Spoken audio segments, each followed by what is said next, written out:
বাজেটের আগে বিদ্যুৎ ও জ্বালানি তেলের দাম বাড়িয়ে জনগণের ওপর বোঝা চাপিয়ে দেওয়া হয়েছে বলে অভিযোগ করেছেন বিরোধী দলের নেতা ও জামায়াতে ইসলামীর আমির ডাক্তার শফিকুর রহমান। প্রতিবাদে কাল বৃহস্পতিবার সারা দেশে বিক্ষোভ কর্মসূচি পালনের ঘোষণা দিয়েছেন তিনি। এ সময় ইসলামী ব্যাংক দখলের চেষ্টা রুখে দিতে গ্রাহকদের সঙ্গে আন্দোলনে অংশ নেওয়ার কথাও জানান জামায়াতের আমির। রাজধানীর শেওড়াপাড়ায় স্থানীয় নাগরিকদের নিয়ে জামায়াতে ইসলামীর ঈদ পুনর্মিলনী। প্রধান অতিথি হিসেবে যোগ দেন এ এলাকার সংসদ সদস্য ও বিরোধী দলের নেতা ডাক্তার শফিকুর রহমান। এ সময় জ্বালানি তেল ও বিদ্যুতের দাম বাড়ানোর সমালোচনা করেন বিরোধী দলীয় নেতা। বলেন, চালাকি করে এই মূল্যবৃদ্ধিতে জামায়াত চুপ করে বসে থাকবে না। সংসদ বসবে ৭ তারিখ, বাজেট অধিবেশন, তার আগেই সব বাড়ায় নেওয়া হলো। এটা কি?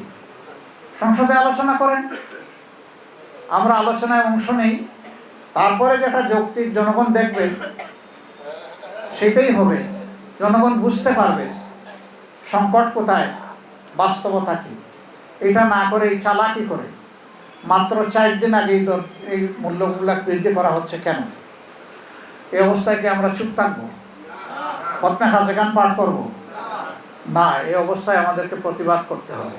নোভা এলইডি টিভি, ঝকঝকে ছবি, নিখুঁত শব্দ, 5 বছরের ওয়ারেন্টি। নোভা মানি, সঠিক মান, নিশ্চিত সেবা। ইসলামী ব্যাংক নিয়েও সরকারের ভূমিকার সমালোচনা করেন জামায়াতের আমির। এমন এক ব্যক্তিকে ইসলামী ব্যাংকের এখন বোর্ডের চেয়ারম্যান বানিয়ে দেওয়া হয়েছে, যিনি পালিয়ে গিয়েছিলেন, যিনি পরিত্যক্ত, যিনি ফ্যাসিস্টদের দূষণ। 10 টাকা ডিপোজিট থাকলেও আমি এই ব্যাংকের মালিক। আমার এই সত্তা নিয়ে কাউকে টানাটানি করার সুযোগ দেব না। আমি সামনে গিয়ে বুক খুলে দাঁড়ায় বলবো, যত গুলি আমার বুকে মারো। জনগণের স্বার্থের বিরুদ্ধে যে কোনো পদক্ষেপে বিরোধী দল হিসেবে সংসদ ও রাজপথে রুখে দাঁড়ানোর কথাও বলেন জামায়াতে ইসলামীর আমির ডাক্তার শফিকুর রহমান। একদল তো পালিয়ে গিয়েছে পাশের দেশে, বাকিরা কোথায় যাবে আমি জানি না।